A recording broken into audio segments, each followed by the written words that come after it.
C'est l'heure de notre enquête à présent, l'enquête du journal de 8 heures.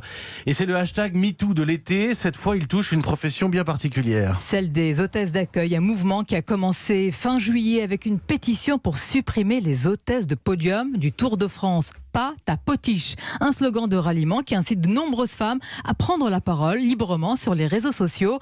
Bonjour Élise Dangean. Bonjour.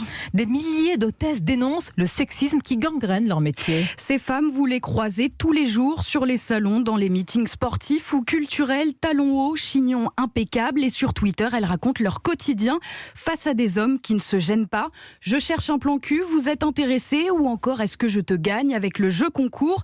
Et bien souvent, c'est pire que de la drague lourde, par exemple quand Alice était hôtesse pour une soirée d'entreprise. C'était un grand patron, il m'a touché le sein, il m'a pris les poignets, il m'a forcé à danser avec lui. Il faut savoir que c'était avant MeToo, moi je devais avoir 18 ans à tout casser. J'en ai parlé quand même à mon agence. Derrière, ils n'ont rien fait concrètement. Ils m'ont même dit que cet homme-là, il s'en était pris à d'autres hôtesses. Mon agence, elle m'a envoyé au casse-pipe, quoi. Alice, c'est elle qui a lancé l'initiative hashtag pas ta potiche. Un hashtag, mais aussi une pétition qui a récolté plus de 25 000 signatures. Le succès de ce mouvement, ça ne veut pas dire que rien n'a changé depuis MeToo. Ça veut simplement dire que les hôtesses prennent la parole. En revanche, les comportements ne changent pas. Chaque match de foot, c'est au moins un incident, raconte Maxime. Il a supervisé des hôtesses pendant 5 ans et n'a jamais trouvé la bonne parade. Moi, je vais avoir tendance à mettre les hôtesses qui ne vont pas se laisser marcher dessus. Mais je peux aussi me tromper. Et c'est là où c'est flou. C'est que parfois, je vais estimer que telle personne a un caractère suffisamment trempé pour être envoyé au front.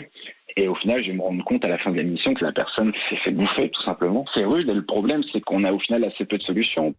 Alors, peu de solutions ou pas de solutions? C'est vrai que c'est très compliqué, diversifier les profils de candidats, troquer la jupe contre le pantalon ou même embaucher des hôtes au masculin. Tout cela est possible, sauf que le client est roi. Et sur le Tour de France, par exemple, pas sûr qu'il soit prêt à voir non pas une hôtesse, mais un homme remettre son bouquet au maillot jaune. Merci beaucoup, merci Élise Dangean, c'était l'enquête du journal de 8 heures.